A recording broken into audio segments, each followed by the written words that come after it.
भगवान के ही अंशज कहे गए हैं। तदुपरांत शंकर आदि महानुभावों के रोष भरी दृष्टि से कामदेव को जला देते हैं, परंतु अपने आपको जलाने सहर्ष क्रोध को वो नहीं जला पाते हैं। वही क्रोध नर नारायण के निर्मल हृदय में प्रवेश करके पहले ही डर के मारे कांप रहे थे। भला उनका क्रोध कौन सहन कर सकता है? भगवान शिव के क्रोध को कौन सहन कर सकता है? कोई नहीं सहन कर सकता। तदुपरांत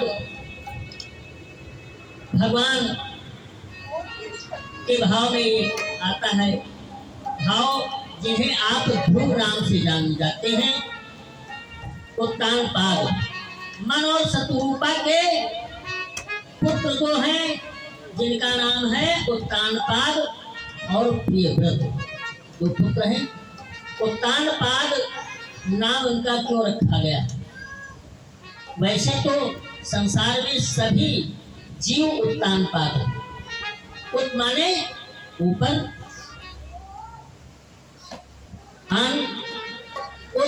उत्तान और पाद, पाद माने पैर।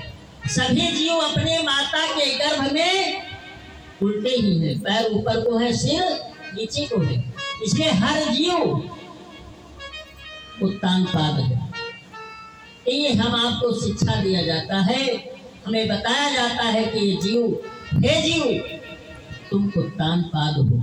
लेकिन उत्तानपाद यहाँ पर नाम उल्लेखित किया गया कि उत्तानपाद अपने राज्य का भोग कर रहे थे। उनकी पहली पत्नी का नाम सुनीति था। सुनीति पति धर्म में रत अपनी पति सेवा करके अपने जीवन को यापन करती थी। कुछ दिन बीत गए लेकिन संतान का भाव न मिला, तो विचार करती है कि अगर राजन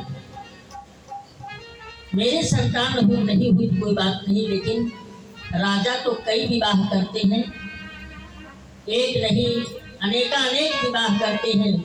तो हमारी एक प्रार्थना है कि आप दूसरी शादी कर लो, यानी दूसरा विवाह कर लो, जिससे हो सकता है उससे कुछ संतान की प्राप्ति हो जाए, तो राज्य का एक प्रजापालक प्राप्त हो जाए, जो कि आगे की पीढ़ी का भाव बन जाए। नाना प्रकार से सुनीति ने कहा, लेकिन ऐसा उन्होंने करना नहीं चाहा। एक दिन पीछे पड़ गई कि मेरी बात मानो, नहीं तो अच्छी बात नहीं है। हम चाह रहे हैं कि राज्य में कोई उत्तराधिकारी अवश्य। बहुत कहने सुनने पर राजा उत्तानपाद विवाह करने के लिए तैयार हो गए। तो दूसरी पत्नी आई, उनका नाम था सुरुचि। सुनीति और सुरुचि, सुनीति और सुरुचि में शब्द भाव का भाव देखें। सुनीति का भाव क्या है? जिसकी सुंदर नीति हो वो सुनीति हो, जिसकी सुंदर नीति हो वो सुनीति हो। और सुरुचि जिसकी सुंदर रुचि हो वो रुचि। लेकिन नीति और रुचि में अंतर है, नीति में और रुचि में अंतर है। रुचि का मतलब होता है हमारी इच्छाएं, रुचि का मतलब इच्छा। अब हमारी इच्छा हुई कि हम चाय पीने की इच्छा, तो घर में नहीं बताया, हम चौराहे पर चले गए। तो पहले तो विचार किया चाय पियेंगे, लेकिन वहां पहुंचे तो देखा सूंधा समोसे का सुगंध है। तो कहा भैया एक समोसा भी दे देगा। समोसा भी खा लिया, चाय भी पिया। उसके बाद फिर मन आया कि अरे इससे भी अच्छी पकौड़ी निकल रही, चलो दो पकौड़ी भी खाया जाए। पकौड़ी भी खाया, पान खाया, अन्य घूमते टहलते घर आए। तो ये प्रतिदिन की इच्छा जो होती है वो कुछ ना कुछ बनती ही रहती है। ये सुरुचि। हर व्यक्ति की दो पत्नियां होती, हर जीव के जो मनुष्य रूप जीव हैं उनकी दो पत्नियां होती, और वो एक न एक पत्नी के साथ में रहता है। दोनों को साथ में तो नहीं रख सकता। इसीलिए कहा माया और भक्ति दो प्रकार की स्त्रियां।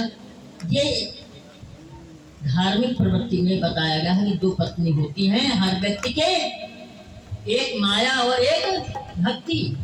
हर पुरुष के दो पत्नियां हैं, चाहे वो नीति और सूरज का कह लो, तो चाहे माया और भक्ति कह लो। जो भक्ति भाव से भरे हुए व्यक्ति हैं